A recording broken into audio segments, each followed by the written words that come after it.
What's up guys, China's Guy here, and today I have a very exciting video for you guys. It is regarding the Battlefield 4 Commander mode.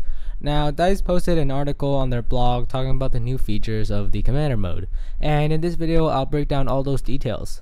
Firstly, if you guys want to check out the article, I will have a link in the description and you guys can read it for yourselves. Now, I'm sure you guys all know DICE is bringing back Commander mode, which was first introduced in Battlefield 2 as a way to act as a commander that could issue commands and help out your team to achieve the objective. As a commander, you get an overview of the battlefield map from a top-down tactical view, which then you can access all your commander abilities. And if you already didn't know, commander mode, while it can also be played on the normal consoles and PC, it can also be played on your tablets. If you ever played Battlefield 2, you were able to switch between being a commander and back to being an infantry soldier, but that's not the case in Battlefield 4. Commanders will not have the possibility of switching, so it makes being a commander a full-time job. The last bit of information is, if you already didn't know, commanders do not count as a player on the slot and the servers. So it will still be 64 players on the map, as well as 2 commanders and 4 spectators. Now let's move on to the assets the commander has to use. They range from UAVs to marking high value targets to the AC-130. These assets are sorted in 3 categories: the basic palette of assets, the main asset loop, and the squad asset loop. Firstly, there's the basic palette of assets. You will always have these assets to support your ground troops. They include the UAV, the EMP, the cruise missile warning, and the ability to point out high value targets. Let's start by explaining the UAV. The UAV is to be deployed by the commander to sweep an area for enemies, so it will warn your teammates of them. Then the EMP is just the complete opposite. They jam your enemy's UAV. Something new that we have never heard about is the cruise missile warning. It does what you think it does. It will designate an area where the enemy cruise missile will hit, allowing your friendly troops to move out of harm's way before it's too late. Lastly, in the basic palette of assets, you'll also be able to designate high value targets. It is very useful for pointing out dangerous enemies on the battlefield. An enemy on a kill streak of 6 or more will appear on your commander screen as a selectable unit. This player's location can be relayed to your entire team for a period of time, which is 45 seconds at the moment. The attackers will receive additional bonuses when they take out the target, and the target will receive bonuses when performing kills when it is a high value target. Now moving on to the commander assets, which will cause some damage to the enemy team. It is the main asset loop.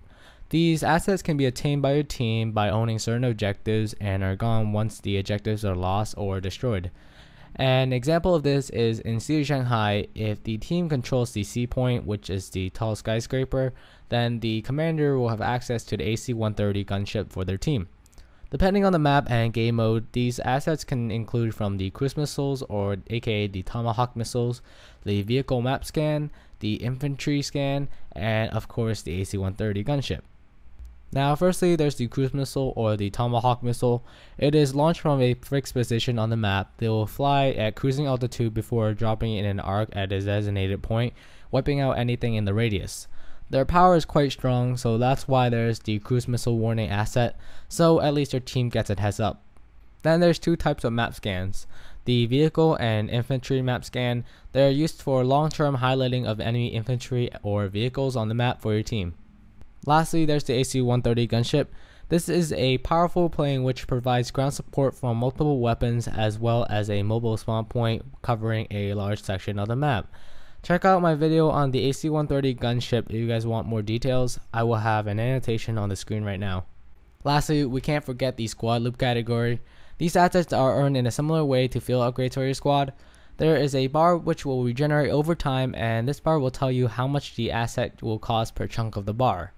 The cost could be either 1, 2, 3, or 4 depending how important the asset is.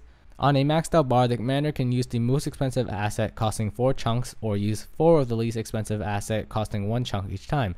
Now there's 4 assets in this loop, and they include the squad promotion, the vehicle drop, the rapid deploy, and the supply drop.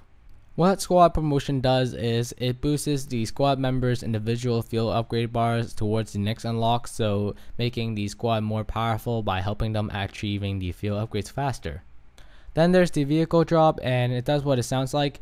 The commander deploys a quad bike or a light boat depending on the terrain via parachute. Maybe if you're in the middle of the ocean, the commander can help you out. but I'm not sure if DICE will go as far as deploying an IFV or a tank or something. Moving on to the rapid deploy, it is a quick little asset which cuts down the squad spawn time in half for a fixed period of time.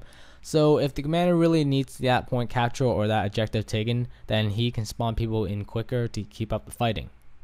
The last loop asset is the supply drop. It was in Battlefield 2 commander mode and is returning. The commander deploys a large crate that will heal, resupply, and repair friendly units. In addition, friendly units will be able to change kits on the field, which will be very interesting, and I can't wait to see how that will play out. Well, that's all the commander mode assets and features that we've seen so far, but along with all that, DICE also showed a few low resolution screenshots of commander mode, and 2 of those screenshots teased a new map. In this video, I really want to talk about the new map, but I will still briefly talk about the other 2 screenshots. Anyways, so in both of the new screenshots, you can clearly see it's a map with a dam or some kind of wall, and there's a river flowing through the map, and there's also some small island making up an objective. Judging by the landscape of this map, I believe this map is the map with the giant wall crashing down at the ending of the Levolution's video. Now, I know some of you guys will probably disagree with me, but hear me out. I think that dam is actually not a dam, but a wall to block the land and rocks from falling down from the cliff. So why do I think that's not a dam but a giant wall? Firstly, just by looking at the landscape behind the wall, it doesn't seem like there's water because the water in Battlefield maps are more of a dark navy blue color and the landscape behind the dam looks more of a lighter navy blue. The second reason is if this is the same map as the Levolution video and this is a dam, then why didn't we see any water coming out when it broke? The last reason is why I don't think this is a dam is because normal dams will usually have water flowing out constantly directly from the bottom of the dam, and it just doesn't look like there's anything but buildings. Of course, everything I've said right now could be wrong, and this is just my opinion, and I wonder what you guys think about it. And if I'm correct, then I would know where the location where the soldier was in that trailer when the wall fell down. Just by looking, there's some sort of road or path right down the middle of B and C points, and I believe this is the same area as the soldier was walking in that video. So what I did was I drew on the map where I think the soldier's point of view is, and you can see he was looking at the wall when it came crashing down, and with the green arrow he is looking at those buildings, and in theory C point should be right there between the buildings. Lastly, I want to talk about even more assets. They include the AC-130 gunship, the M1 Abrams tank, a submarine, the UAV, and the SGU. Now, the AC-130 you have seen before, no surprise there, but there's the M1 Abrams, which I believe the commander can drop down to his teammates. But the thing I really want to talk about is the submarine. Now, I actually haven't seen any YouTubers talk about the submarine the way I'm going to. Most of them just says it is a stationary weapon and players can fire torpedoes and missiles from, but I think the submarines operate differently. I zoomed in really closely to see what the letters were next to the icon of the submarine. It says ASDS, and what that stands for is Advanced Seal Delivery System. Now, I'm sure you guys have seen some military movies or documentaries, and when those special operation teams get deployed, sometimes they come from submarines, and in order to get to land without being detected, they have little underwater submarines attached to the main submarines. They are almost like drivable torpedoes that people can ride along with. So in real life, when it's time to deploy, the Navy SEALs put on scuba gear and climbs on board these little submarines / torpedoes, and they'll take the SEALs to their destination underwater and stealthily. So what I believe can happen is in Battlefield 4, the commander has the ability of allowing the team to deploy themselves in one of these submarines or torpedoes and then ambushing the enemy team. Now, I'm not sure if there will be a driver in these submarines or if it's a planned course.